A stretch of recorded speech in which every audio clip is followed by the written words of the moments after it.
बिस्मिल्लाहिर्रहमानिर्रहीम। बिस्मिल्लाह।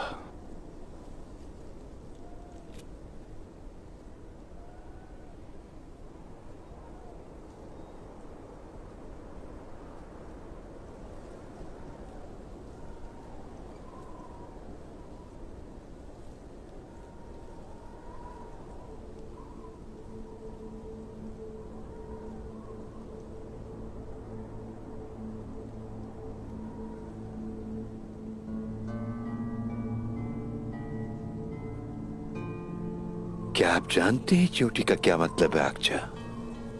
जी मैं नहीं जानता शेख।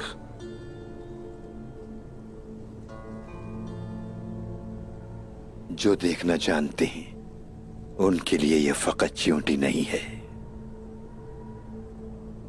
और जो पढ़ना जानते हैं उनके लिए कायनात की किताब की एक आयत है। ये मेहनत, इस्तकामत और मिलजुल कर काम करने की एक अलामत है। चींटियां अकेले तो बज़ाहिर कमजोर होती हैं, मगर ये हमें दिखाती हैं कि जब कमजोर मुत्तहिद हो जाएं तो कितने ताकतवर बन जाते हैं। हम कैसे देखेंगे मोहतरम? आखिर हमें क्या देखने की जरूरत है?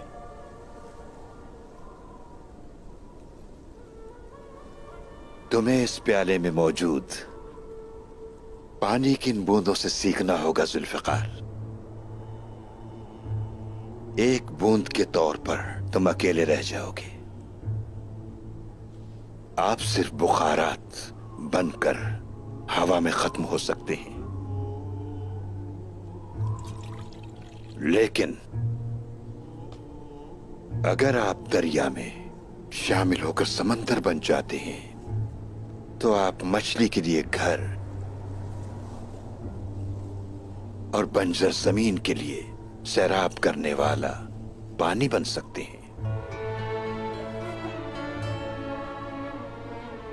इत्तेफाक में बड़ी बरकत है, ये सब आप जिंदा रहकर सीखेंगे। आपकी नाकामी आपकी कमजोरी के बजाय आपकी ताकत बन जाती है। बिस्मिल्लाहिर्रहमानिर्रहीम।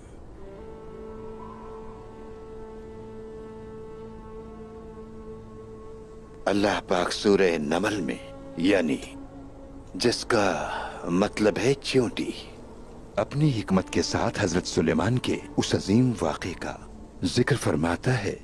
खुलासा यह है कि हजरत सुलेमान सबसे बड़ी और बहादुर फौज के साथ रवाना हुए और उस ताकतवर लश्कर को अचानक चींटियों की हिफाजत की गरज से रोक दिया। किस लिए? इसलिए कि हजरत सुलेमान अलैहिस्सलाम की रियासत की अजमत महज दुनिया पर हुक्मरानी से नहीं थी,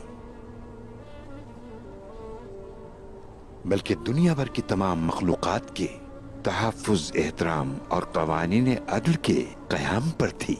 इस निज़ाम को कैसे कायम किया जाए शेख? सुलेमान अलैहिस्सलाम दुनिया के सबसे अजीम हुक्मरान थे। सुलेमान अलैहिस्सलाम का मुल्क दुनिया का सबसे खुशहाल मुल्क था।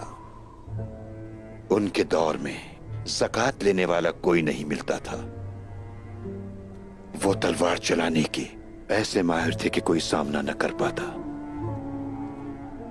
उनकी फौज तमाम जालिमों के लिए खौफ और मजलूमों के लिए उम्मीद थी।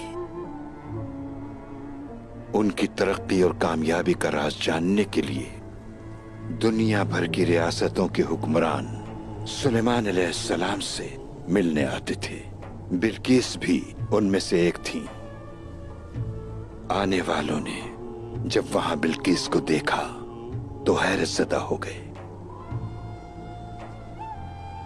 क्योंकि अखलाकी तरक्की दरअसल हर किस्म की तरक्की से आगे थी। मेरे भाइयों, लोगों के लिए आखिरत की मोहब्बत दुनिया की मोहब्बत से कहीं ज्यादा आगे थी। जब इबादत का वक्त हो जाता तो लोग दुनियावी कामों के पीछे भागना छोड़ देते, और जिसने ये सब कुछ दिया उसे सजदा करने को दौड़ते। अल्लाह पाक गफलत की इस नींद से बेदारी उम्मत मोहम्मदी को भी अता करे और उम्मत मोहम्मदी का दुनिया में बोलबाला हो। आमीन शेख मोहतरम। क्या कभी हम भी वो दिन देख पाएंगे शेख? क्या इस नफ्सा नफ्सी से निकल पाएंगे? बिस्मिल्लाहिर्रहमानिर्रहीम। मुसलमान हिकमत के दायरे से निकल गए हैं। अखलाकियात का जनाजा निकल चुका है। जिन कवानीन पर हमने जिंदगी गुजारी वो फना हो चुके। क्या हम लोग उन तमाम वाकयात को भूल जाएं जो सुलेमान अलैहिस्सलाम, जुल्करनैन, यूसुफ और दाऊद अलैहिस्सलाम पर गुजरे? अल्लाह रब्बुल इज्जत ने ये वाकयात हमें कहानियों के तौर पर नहीं बल्कि सुनो मंजिल और मकासिद हासिल करने के लिए एक तोहफे के तौर पर हमें दिए हैं, ताकि हम लोग अपने उन पैगंबरों के नक्श कदम पर चलकर जिंदगी के तमाम तर मकासिद हासिल कर सकें। तो यकीनन वो अपना वादा पूरा करने वाला है। आमीन।